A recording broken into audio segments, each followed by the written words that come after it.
magacaygu waa Mahad Salaad Maxamuud bare Emiriso waxaan iisoo gudbinayaa insha Allah ardayda Soomaaliyeed meel kastoo ay joogaan casharo gaagaaban oo videoyaal ah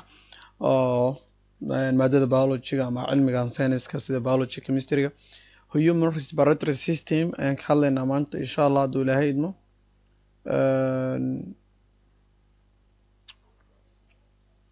oo ujeedaa umalayna sida uu shaqeynaa langiskii ama sambabahaadii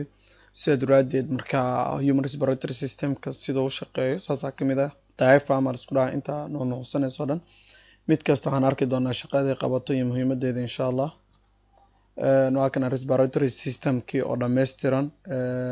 kasoo bilaaw waxaa loo yaqaano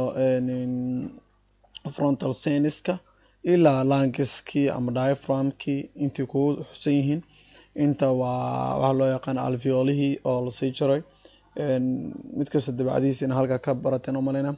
respiratory structure qaab dhismeedka diaphragmka kamida contraction oo sameeya inhalation neef qaadasha iyo relaxation oo ah ayadan exhalation neefta markuu turaayo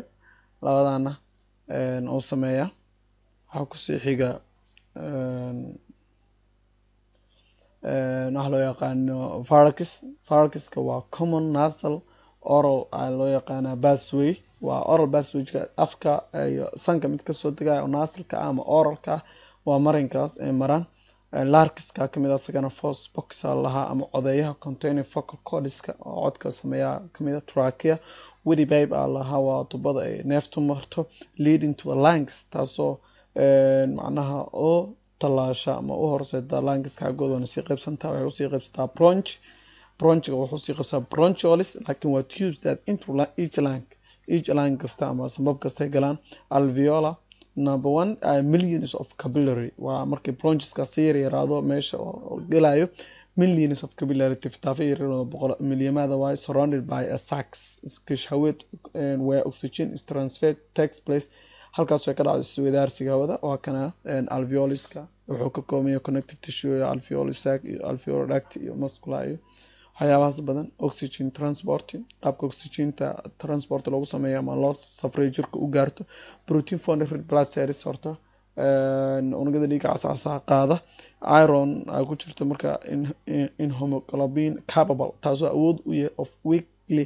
paid in oxygen sida in oxygen lagu dhigto oxo hemoglobin lagu magacaaba hemoglobin with oxygen bound kaasoo dabar la sameeyo oxygen is given up when oxygen concentration around the cells gets low markay hoos u dhacdo way isdhibaysaa carbon dioxide transfer soo dhaco boqolkiiba 10 is dissolved carbon dioxide in the plasma hoorku ku milan yahay 9% is carried by carbonate ion metal in the plasma ee qata elimination see loo saaraa the lungs bicarbonate converted back into carbon dioxide dib u bedelan carbon dioxide diffused into the alveoli and is eliminated alveola la keena kadibna waa la iska soo